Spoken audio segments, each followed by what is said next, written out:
To be able to strengthen our players' self-esteem, we need to be aware of how our expectations affect them. So in this video, we're going to talk about expectations and something called the Pygmalion and Golem Effect. So our expectations of our players can to a great extent influence their development. And we can therefore use our own expectations as a tool to empower our players. And just as a reminder, we want to empower our players in order for them to understand that they are valuable, to give them a sense of inner security and a feeling of self-worth.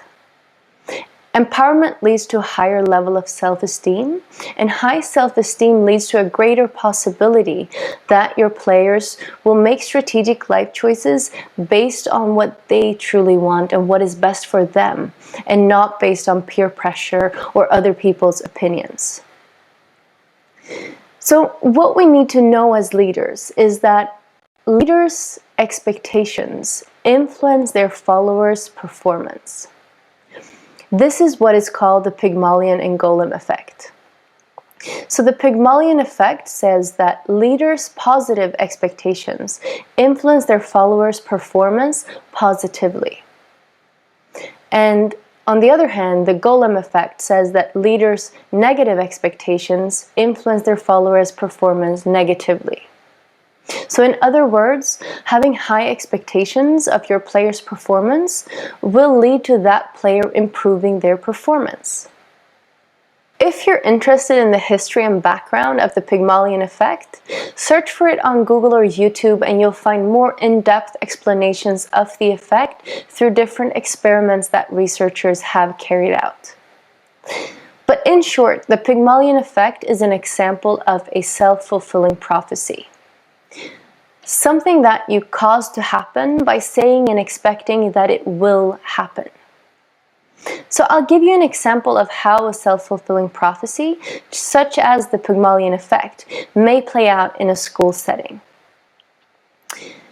So teachers treat students differently based on different beliefs and expectations. Students having higher expectations from a teacher will in general receive more support, frequent feedback, and more challenging exercises. Students will then perceive their teacher's expectations as true and will react accordingly. So students having higher expectations from the teacher will be more motivated and work harder simply because they believe that they are capable of it. The teacher will then in turn perceive these students' behaviors as positive and take this as proof that the original expectations were true.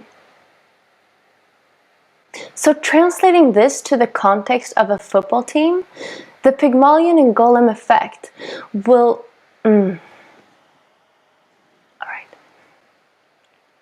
So translating this to the context of a football team, the Pygmalion and Golem Effect imply that as a leader, my attitude and behavior towards different players will vary based on my beliefs and expectations on them.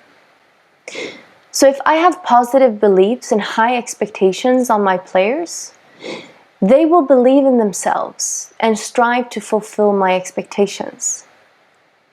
And likewise, if I have negative beliefs and low expectations on my players, they will not believe in themselves and they will not be motivated to develop or perform well. So as a leader, you will therefore either see your players believing in themselves, working hard and achieving their goals, or not believing in themselves and consequently not working hard and not achieving much. And either way, this will confirm and further solidify your beliefs and continued expectations of your players. And so the cycle continues. So how can we then use this as a tool to empower our players? Well, check the next video and we'll figure it out.